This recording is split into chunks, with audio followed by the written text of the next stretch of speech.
लोकतंत्र के महाउत्सव में आज निर्णय का दिन है और गुजरात और हिमाचल के निर्णय लगातार आ रहे हैं। जिस तरह से शुरुआती रुझान आए उसमें बीजेपी लगातार आगे बढ़ रही है। हमारे साथ बीजेपी दफ्तर पर बात करने के लिए बीजेपी की प्रवक्ता नेहा जोशी जी हैं। नेहा जी, लगातार जो रुझान है बीजेपी के पक्ष में आ रहे हैं और आप लोगों के चेहरे खिल रहे हैं।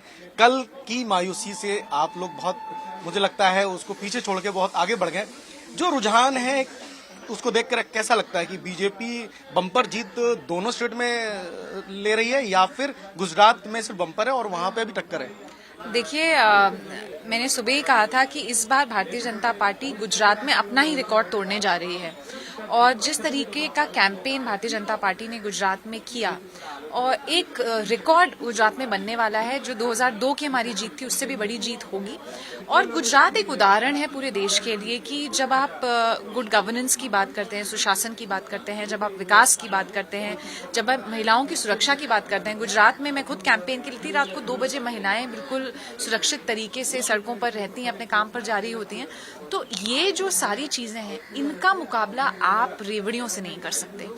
ये भारतीय जनता पार्टी पे जो विश्वास है जनता का, उसको लगाने में, बनाने में बहुत साल लगे हैं। नरेंद्र मोदी जी ने इसकी नींव रखी और उनके बाद आने वाले सभी नेताओं ने इसको और सुदृढ़ किया।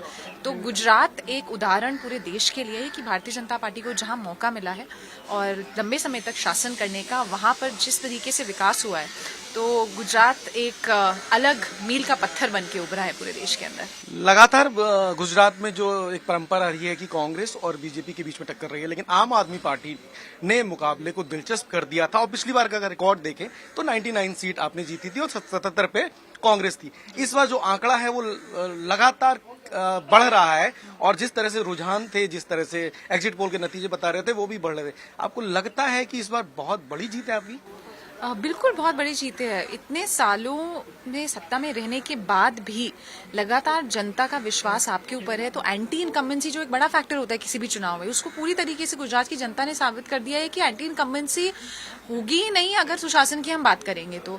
आम आदमी पार्टी तो मैं कहूंगी कि देखिए, मीडिया द्वारा एक हाइप क्रिएट करी गई। मैं उत्तराखंड से आती हूँ। उत्तराखंड चुनाव से पहले भी बहुत हल्ला हुआ था कि उत्तराखंड में एक बड़ा फोर्स बन के आम आदमी पार्टी उभरेगी, लेकिन खाता भी नहीं खुला उनका। वहां पर जमानत जब्त हुई। सभी सीटों पर उनके सीएम कैंडिडेट खुद चुनाव हार गए थे और यही नजारा हमें गुजरात में, हिमाचल में भी देखने को मिल रहा है। बाकी मेरा मानना है कि जहां पर भी भाजपा सत्ता में है वहां आम आदमी पार्टी कभी पैर पसार नहीं पाएगी। हाँ, कांग्रेस जो है वो मैदान छोड़कर अगर भागे और उनके शासित प्रदेशों में वो उनको कुछ अगर बढ़त मिल जाए तो वो अलग बात है।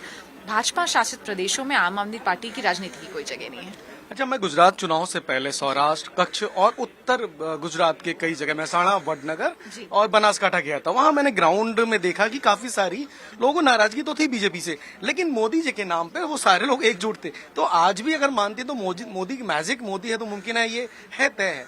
देखिए, गुजरात में ये जो सुशासन की मैं बार बार बात कर रही हूँ, इसकी नींव रखने वाले हमारे आदरणीय मोदी जी हैं और उन्होंने जो नींव रखी उसी पे और लोग आगे काम कर रहे हैं। तो जाहिर है कि हमारे पास, हमारा सौभाग्य है कि हमारे पास एक ऐसा नेता है जो साल दर साल जिनकी पॉपुलैरिटी, जिनका यश जो है वो बढ़ता जा रहा है और केवल देश में नहीं पूरे विश्व में। और गुजरात तो उनका गृह स्टेट है।